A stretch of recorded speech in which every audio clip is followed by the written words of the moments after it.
ये जो ताना बाना आप देख रहे हैं, ये हमने आज पूरी तफ्तीश की है, जिसमें आपको हमारे देश की गंदी राजनीति नजर आएगी। कहते हैं ना, दलदल है ये राजनीति।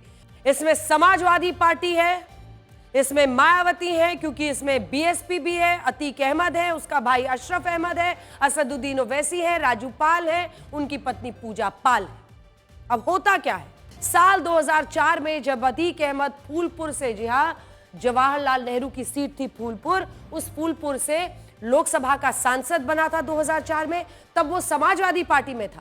उस वक्त सांसद बनने के बाद उसने इलाहाबाद पश्चिम विधानसभा सीट से इस्तीफा दे दिया और इसके बाद इस सीट पर उपचुनाव हुए। उपचुनाव में समाजवादी पार्टी ने अतीक अहमद के कहने पर उसके सगे भाई अशरफ अहमद को, अतीक अहमद ने कहा कि मैं नहीं, मेरे भाई को टिकट दो, इस अशरफ अहमद को आप टिकट दीजिए। और अशरफ अहमद के खिलाफ मायावती ने किसको उतारा? राजू पाल को। अतीक अहमद को लगता था कि उसने जो सीट अपने भाई के लिए खाली की है, उस सीट पर अशरफ अहमद का हारना नामुमकिन है, और ऐसा ही समाजवादी पार्टी को भी लगता था। लेकिन जब उपचुनाव हुए,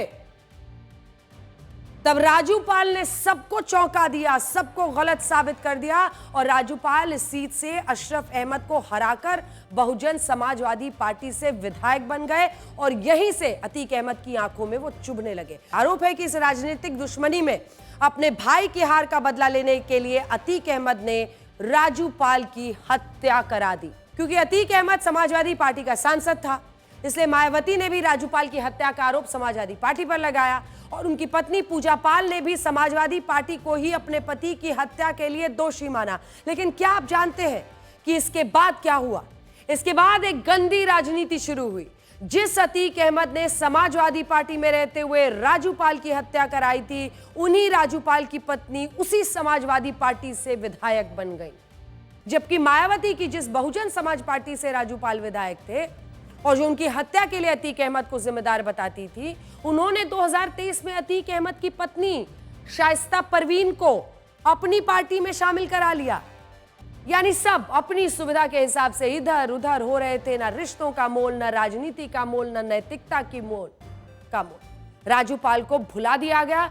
असदुद्दीन ओवैसी कहते रहे कि अतीक अहमद को मुसलमान होने की वजह से मारा गया है, जबकि असदुद्दीन ओवैसी ने भी 2021 में अतीक अहमद और उसकी पत्नी शाइस्ता परवीन को अपनी पार्टी में शामिल कराया था। और इससे आप ये समझ सकते हैं कि राजनीति कैसी होती है, किस तरह की चीज होती है। आज पूजा पाल समाजवादी पार्टी के खिलाफ आवाज उठा रही हैं, लेकिन यह भी सच है कि जब वो इस पार्टी में शामिल हुई थी, तब उन्हें ये बात अच्छी तरह से पता